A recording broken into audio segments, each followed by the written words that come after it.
disatukan. Diwujudkan, Pak. Maka baru bisa dipahami itu sebagai kesepahaman. Begitu. Yang kedua, kriteria itu tidak bisa menjadi pemersatu. Mau kriteria 238, mau kriteria 364, mau kriteria qat'ur ru'yah, mau imkan ru'yah, itu tidak bisa menjadi pemersatu.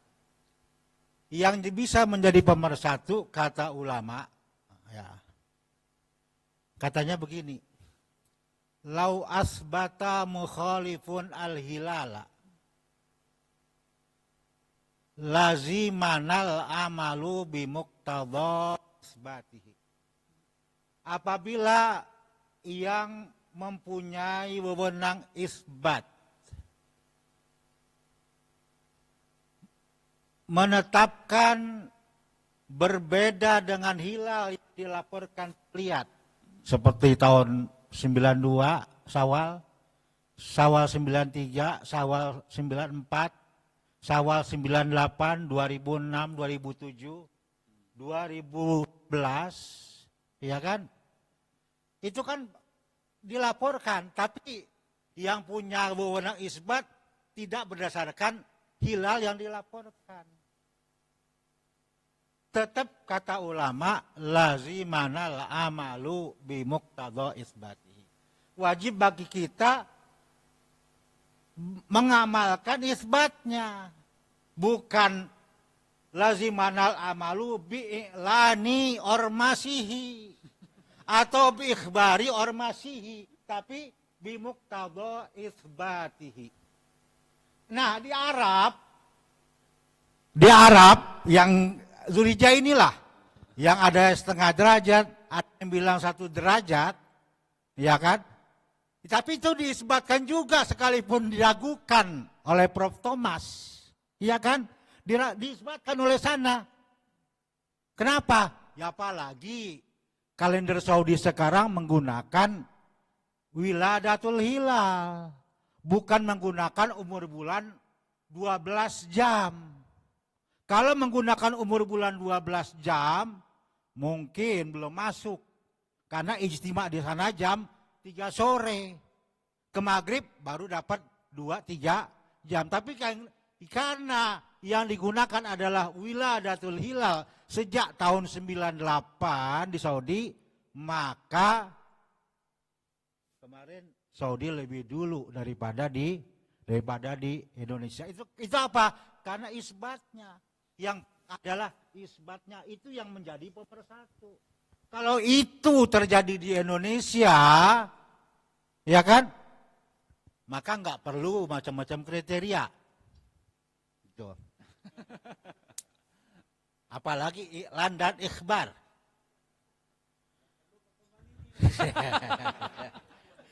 Terus yang kedua, ini kriteria ini yang berubah kan baru 3, baru 2, 3.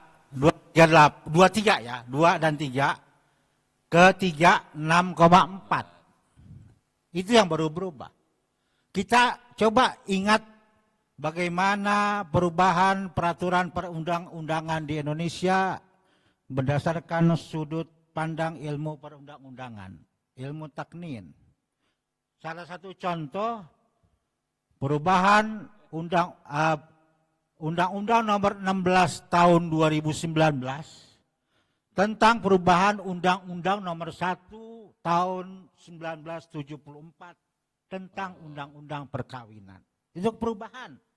Artinya pasal yang diubah oleh Undang-Undang nomor 16 dari Undang-Undang nomor 174, maka pasal pada Undang-Undang nomor 174 tidak lagi berlaku.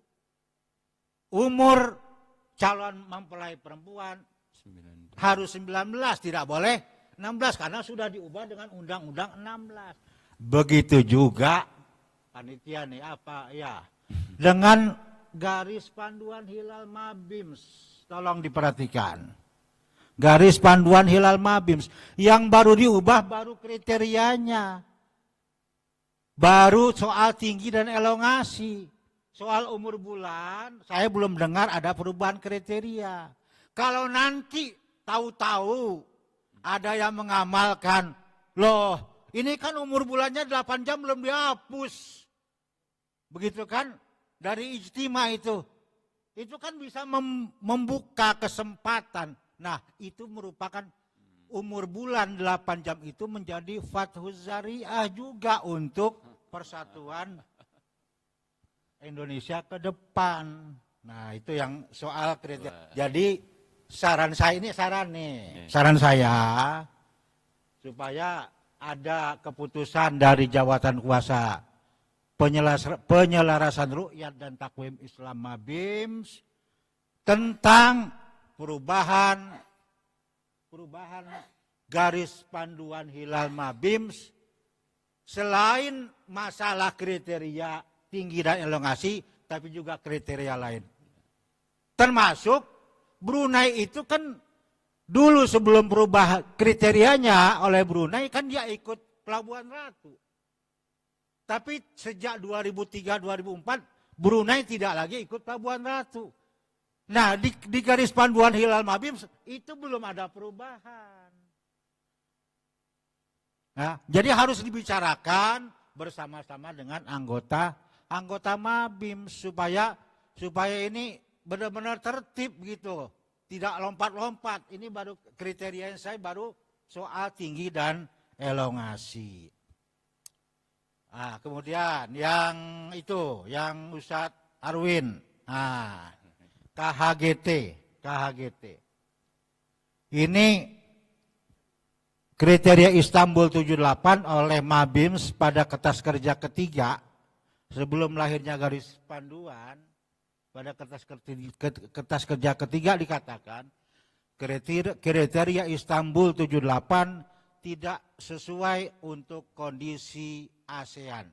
Makanya muncullah 238. Nah itu ya Malaysia yang akhirnya ditinjau ulang, direview pada tahun 2014 dalam muzakarah di Kemayoran.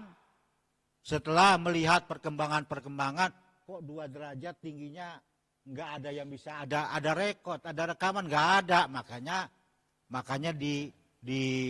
dibahas, ditinjau ulang menjadi 3 dan 6,4. Nah, KHGT ini yang menjadi ada beberapa catatan saya, ini pembahas nih ya. Catatan saya itu kenapa ada taklik?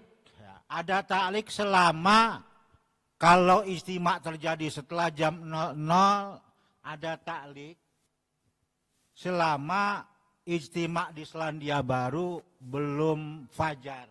Nah itu kan taklik itu. Artinya ini bisa membatalkan kriteria imkanur ru'yah 5 dan 8. Mestinya enggak usahlah ada taklik itu, tapi cukup menggunakan imkanur ru'yah 5 dan 8. Yang kedua, soal KHGT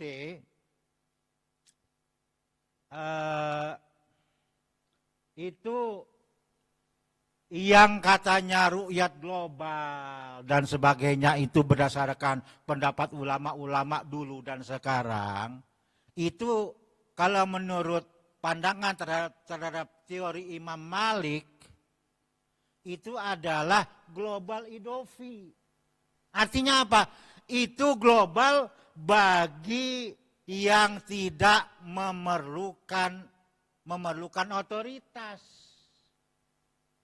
Artinya tidak memerlukan otoritas, cukup kalau ada laporan ru'yat dan itu memenuhi kriteria imkan, maka itu bisa. Itu adalah global idofi. Sedangkan kawasan Asia Tenggara ini kan perlu otoritas. Mazhabnya mazhab Syafi'i dan perlu isbat untuk keberlakuan secara umum. Bukan keberlakuan untuk orang per orang atau untuk peruyat saja, tapi untuk secara umum. Jadi itu tidak tidak memperhatikan keharusan adanya isbat untuk pemberlakuan hasil ru'yat secara umum. Kemudian kenapa Arab Saudi nggak diajak-ajak, nggak disebut-sebut dalam KHGT? Ya, pertama kriteria Istanbul itu berubah dari 78 itu menjadi 99 karena ketika diadakan konferensi penyatuan kalender di Jeddah tahun 99 itu sudah menggunakan wujudul wiladatul hilal. Itu. Dan ru'yatnya juga masih abu-abu. Bunyi keputusan kalender Jeddah itu adalah berdasarkan ru'yat yang diterima oleh ilmu pengetahuan. Nah, ilmu pengetahuan kalau benar-benar ilmu pengetahuannya yang hakiki, tentunya kan yang astronomis. Tapi kalau kita kembali kepada kitab Khulasatul Wafiyah, maka saja ilmu pengetahuan yang dimaksud adalah yang jaizur ru'yah, bukan yang imkanur ru'yah. Posisi jaizur ru'yah berada di bawah, jauh berada di bawah imkanur ru'yah. Dia tidak istihalatur ru'yah. Mungkin inilah makanya Saudi juga nggak diajak-ajak karena sudah menggunakan wiladatul hilal.